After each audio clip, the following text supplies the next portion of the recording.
was a popular speaker at the 2012 EU, and he's back. Electrical engineer with degrees in mathematics and physics, formerly of NASA, the originator of the extinction shift principle, which challenges the general and special theories of relativity. Let's welcome Dr. Dowdye to the stage to challenge us a bit. The title of this is a continuation of what I have done before. In this talk, we talk about solar gravitational gradient interacts directly with electromagnetic waves propagating in the solar plasma limb. And when I say the gravitational gradient, for an example, we know very well that when you put up satellites in the deep space, you put atomic clocks on board these systems. In order for the GPS system to work properly, each one of these platforms that are orbiting about the Earth has to be timed. A time reference has to be on board the system in order for when you receive a pulse in your vehicle and you're moving on the ground or in the air, you know your exact location, because when you receive that information from these GPS systems, they time tag it. And the clock running on board the satellite has to run at the same rate as that on Earth. But the problem here is when you put these systems in space, the gravitational gradient acts on the atomic clock, and actually the clock on Earth would actually run at a slower rate than the one in space. So let's talk about this. So in the next 19 minutes, I'm just going to give you a split on this.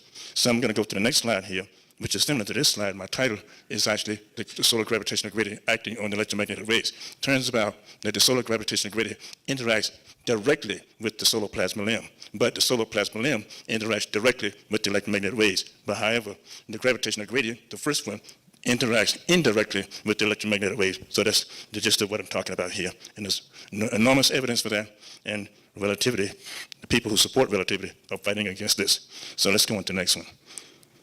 Here's a picture of what I mean from the first two slides. See, you have the solar rim of the sun. And it turns out that the solar rim of the sun contains hot plasma gases. We've been talking about plasma for the whole day here and partly yesterday. The plasma is actually totally ionized of the sun. The ionized rim of the sun is such that the particles in this rim are ripped up off the electron clouds, so you have only nuclei. Your positive and negative nuclei, so it's actually a plasma about 5,000 to 6,000 degrees Celsius. And it turns out that that plasma rim is being acted on by the gravitational gradient of the sun, and it has a gravitational profile. And when light propagates through that, or microwaves or whatever waves propagates through it, you can determine the path of the waves propagating through that, and there's a calculation that allows you to get that. And what happens, this plasma limb of the sun acts directly on the electromagnetic waves propagating along the minimum energy path. It turns out that you send your students, you get your students assignment in undergraduate and graduate classes, and you guys, you know this because I'm preaching to the crowd here. You talk about the minimum energy path or the least time path of waves propagating in an atmosphere or some medium along a minimum energy path, and it would be defined by the gravitational gradient field of the sun. And it turns out that the gravitational gradient field of the sun acts only indirectly with the electromagnetic waves. So let's go on and see what we're talking about here. Here we find out if you go above the solar rim in space, going above that solar rim, as long as you're in the rim, there's bending taking place in the rim. But above that, even a fraction of a solar radius or mini solar radius above it, it turns out that electromagnetic waves propagate in the plasma free space, the space where you have no plasma at all. There's no bending, and these light rays are going along a straight line path. So the next slide, continuing on, showing a picture again. You have the solar rim, and it turns out you have the sun, the radius of the sun approximately, 650,000 kilometers radius. So actually what happens above the solar rim and beyond that, engulfing almost all the planets orbiting about the sun, there is an electron profile, and it's what's known as a solar wind. And I'm going to talk about that later on very briefly because we don't have very few time there. So what's happening, if you have a satellite system, a system moving down, back to have a pointer, and I'll point to you what this meant by a point here. Going down, let's say you have a system moving down, a satellite system moving down. It could be the Earth or a planet moving from here on down. What happened, this system contains antennas on board. And the antennas are such that they're spread apart so you can have a wide beam, what is called a wide beam interferometer, wide beam interferometer system. And this system will detect the rays of light coming from a distant source. And this distant source is so far over here that these rays are almost parallel with one another. And what happens is when one of those rays interact with the solar plasma of the sun, there's bending that takes place. And in a star like the sun, that has one solar mass and one solar radius would bend 1.75 arc seconds. So that's just bending down 1.75 arc seconds, right? And any ray that goes on the other side of the sun would bend up. So it turns out that this bending is such that the sun acts like a lens, and it acts pretty much like a lens here, whereby if you go far enough away from that, way out here someplace, these rays will come together and come to a focus. But that's a long distance. Let's talk about that later on. But what's taking place here, you can detect the bending. This would bend up, and this one would bend down. But in the middle here, there is no field. As if this information is coming from this distant source, some radio, it could be a radio source, or some satellite system, or a distant quasar system that is emitting microwaves. These rays are noticed to bend. And what the astrophysicists had measured, always this 1.75 arcseconds. But however, there has been no information up here at all, or down here. That means the bending always takes place at the plasma membrane of the sun. That is in itself a direct violation of general relativity. And there's enormous evidence for that, and I'll show you the evidence that's going to take place after this. Let's take a look at what do we mean by gravitational gradient. If you look at the gravitational gradient of the Earth, in comparison to that of the sun. If you look at the sun, for example, if you are just above the surface of the sun, there's a gravitational potential, a very strong gravitational potential. And if you're over here above, you go to 0.38 astronomical units, 0.72 astronomical units, there you have Mercury and you have Venus. And 1.0 astronomical unit, there's the planet Earth.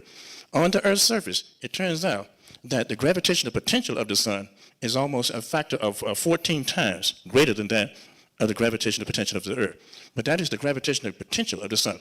This yellow line indicates the gravitational potential of the sun. But however, that little box where you have the Earth, 1.00 astronomical units, if I blow that box up, I have the planet Earth here, and you calculate what is known as the gravitational potential of the Earth. The green line represents the gravitational potential of the Earth. But down below, you have, blown up in this box, the gravitational potential of the sun, indicated by that yellow line down below.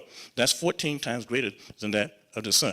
But it's not the gravitational potential that we're concerned about. We are concerned about the gravitational gradient, not the gravitational potential. The gravitational gradient is the key here. So let's take a look at this next slide. If you note the gravitational potential of the sun and the Earth, at any given point in space, the sun always wins over. But the gravitational potential gradient, that's a different story.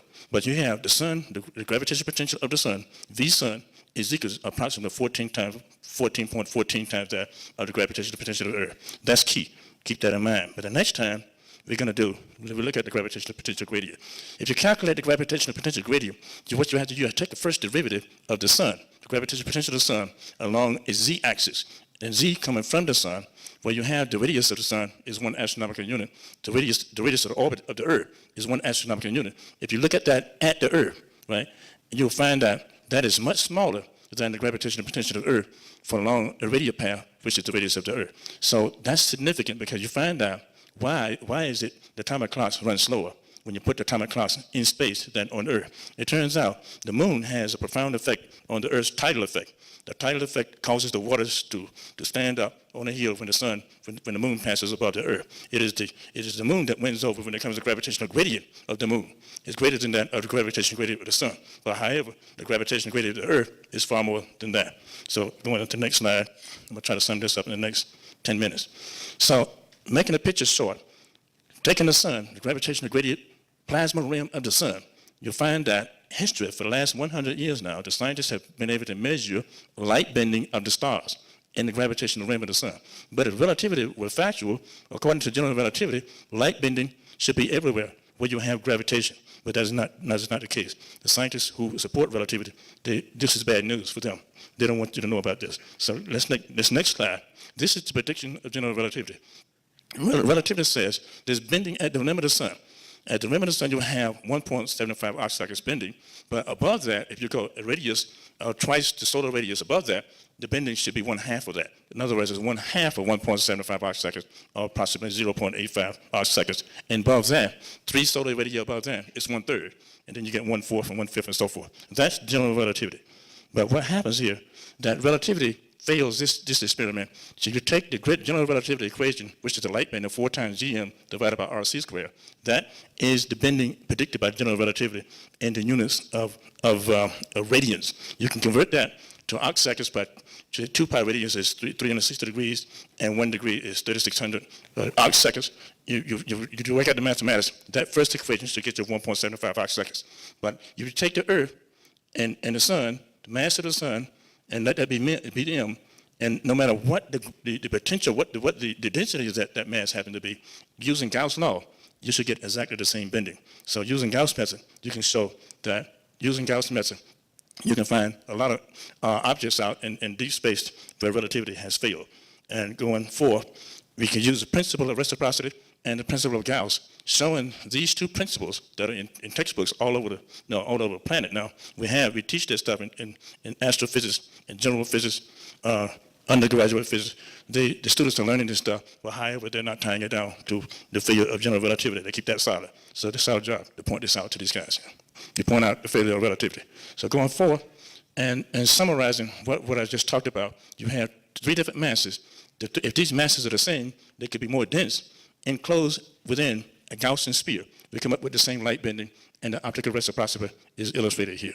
So let me move fast. And this summarizes what I just talked about in the previous slides. So I'm just going to move forward. So, as a matter of fact, I will summarize this in the next couple of days if you want a summary on this. So let's look at this. Summarizing, again, the principle of reciprocity, what we just talked about. If you have bending of a star, let's say you have a star that is a distance beyond the mass that's responsible for light bending, and you were the observer at the telescope, you should not see, according to general relativity, you would not see a point light source. In other words, you should see bending all around, and this is looking at it in 2 dimensions. Looking at it in 2 dimensions, you see the bending for light coming from the star, bending up, and then going down to the telescope. The light beam could also go in the other direction and go down first and then bend up toward the telescope. If that happens, according to the prediction of general relativity, the observer should see an Einstein ring. And the Einstein ring should be visible anytime you have this picture. So let's go forward and put what we have here. I started to put in picture an animation of what actually takes place when you have a distant light source out in deep space. The light source could be a red light source, where you have the photons of light or wave packets coming from light. If we don't need the word photon, we can use wave packets, or we can use just emissions of optical waves coming from a red light source. And if in the center between that light source and our telescope, if there's some object in the center that is, according to general relativity, could cause bending of light, that light should be reflected or amplified or actually magnified by the massive light source halfway in between, and the observer should see in that case an Einstein ring. And down below, just below the observer in this telescope, this is what the observer should be seeing in this telescope. He should see a red ring around that red X instead of seeing a point light source. So let me move on and try to summarize this as we go past. The main key here is the gravitational light bending as a function of the impact parameter in plasma-free vacuum space. This is the main thing we want to talk about here. So what I did, we talked about the light bending as a function of the impact parameter. The smallest impact parameters you can have would be that of the radius of the sun. So I can go to two solar radius, or I can go to 3 solar radius, or 4 solar radius, or 5 solar radius. If you go on beyond, the light bending should get less and less. So let's take a look and see what we have here. So you take a look at what the reality tells us. For the last 100 years of observation, we have observed virtually no bending at all of starlight beyond the solar rim of the sun. So if you go back and look at relativity again, relativity predicts bending whether you are at the solar rim or beyond the solar rim. But however, the reality tells us this: the impact parameter beyond the sun, there's no bending whatsoever. So here relativity has a problem. So looking at this, summarizing what we're seeing in the picture, the solar bending, the solar limb of the sun causes 1.75 arc seconds of bending, but there's no bending above that. So we take a look at the light bending, as reality tells us in deep space. Modern astronomers should tell us, should be able to explain this at all. So we have 2R, 3R, 4R, and NR. There should be bending always according to general relativity. So, and going back again, what we talked about, if the sun bends light rays, and it has always been the dream of some astrophysicists to go into deep space and take a spacecraft and travel out and find a point in space where the sun bends light rays and they come to a point. It turns out that if you take the 1.75 arc seconds in the radius of the sun and go out beyond space, you should go at least 550 astronomical units. That is 550 times the orbital radius of Earth. And that's not likely right now because of the space program we have right now. It's not sounding, maybe in some time in the future, I'm not going to be here. Maybe my kids or your kids, maybe some of you guys are younger than I am, you'll be here. So that's not going to happen right now. So here is the data looking at for the past a couple of years, I managed to publish some papers in the referee journal calculating the impact parameter at the impact parameter of the solar radius. You calculate the minimum energy path, you'll find that you come up with an equation that will tell you at one solar radius what that bending would be. And I come up with the very same equation as that of general relativity, but it has nothing to do with general relativity at all. So let's go forward, and I'm going to try to summarize this in the next 5 minutes, and I'm done. There's a principle known as that of the Shapiro delay. The Shapiro was a scientist who used Mariner satellites that was put up by the government, and they used microwave transmission and communication with these Mariner satellites. And we had orbited around Venus. There are some orbiting satellites around Venus. And when I was at NASA, I had a neodymium YAG laser. And one of my projects got canceled. These guys took my laser and used it at the astronomical observatory to try to hit Venus with neodymium YAG laser. I had this 1,000 millijoule YAG laser, and people wouldn't come in my lab because they were afraid this energy would burn a hole through it. They used the same laser to cut steel. So I was working in this lab, and my boss told me if I had an accident, they'd just take the body on out and do away with it. So this guy didn't care about me at all. So I had this laser. These guys took the laser and tried to hit Venus with this laser beam, right? And what happened, you can always hit these planets with a microwave beam, right? Turns out, when you go past the sun and try to hit a planet out in the solar system, what happens is they found out that microwaves will always have a delay. When you get close to the sun, the delay would be on the order of milliseconds. That's a drastic mistake. What happens, it turns out that this delay is a function of the microwave frequency. And however, for shorter wavelengths, that you get a microwave lengths or higher frequencies, you get more delay. So let's go forward. And to summarize this picture, I'm going to summarize this and I'll be done. What happens with the microwave, you get a delay, which is Shapiro effect. But however, microwaves skimming the rim of the sun, you get light bending. This is what happens with microwaves. The question here is, if Einstein is correct, then where are the Einstein rings? If you have many stars out in the star-filled skies at night, you see all these stars, right? And many of those stars are pretty much like our sun. As far as we know, all these stars have a plasma rim associated with it. And if there's light bending whatsoever, we should see Einstein rings all over the sky. That's not there. It's not there. So what happens is, the question is, where are they? So the reality tells us that light rays are passing by these stars in deep space where there's no plasma. So there's no bending in the light at all. So let's go forward, and I'll just skip this part about the mathematics, and you can see me, this is on my website, so you can go to the mathematics, and I calculated the solar minimum energy path and the light bending, coming up with this equation that general relativity used. This is the derivation of the same equation of general relativity without relativity. This is bad news for those guys. So here's the major event that's going on at the center of our galaxy known as Sagittarius A. This device, whatever this thing is, they estimated it's about 4 million times the mass of the solar system. So what happens is that there's orbiting stars about this thing, about 17 some stars orbiting about this thing all along Kepler path. This has been observed for the last probably 20 years now. And this star S2 is now on its second orbit, almost a perfect elliptical path about this thing, where the red X is. There's a supermassive object there, and there's no light bending in this thing at all. This is bad news for relativity. So what happened, if relativity were factual, this is what you should see. You should see light amplification or light scattering somewhere around, according to the textbooks. If relativity were actually the case, this Sagittarius A should look pretty much like that. You don't see this. So therefore, where's the Einstein rings and where's this scattering? You don't see it. And this is what's in the textbook. A star orbiting about a black hole should be amplified when it passes behind the black hole. And you don't see this. You see it in the textbooks, but you don't see it in space. And you don't see it in cosmology. This is what you do see. This is what you see. You see no bending whatsoever. So summarizing what I just talked about, all this stuff, so let's finish up. I'll just skip over to the summary and conclusion. And in the conclusion, you have the light scattering and light bending according to general relativity and all these things here. Let's summarize, and then I'll finish. In summary, the gravitational gradient field of the sun acts only directly on the plasma limb of the sun, and there is no bending whatsoever outside of that. And you take a look at the whole electromagnetic waves propagated free of plasma, has no bending whatsoever. So even Einstein said in his own word, quoting Einstein, he said, the velocity of light is not depending on the velocity of the light source, and all my theories are wrong. So I'm quoting him right now. And what he said, wenn du die Lichtgeschwindigkeit ein bisschen von der Geschwindigkeit der Licht abhängig ist, dann ist meine ganze Theorie falsch. That's what it said. I just said in his own words, okay? And this is Einstein, okay? This is it.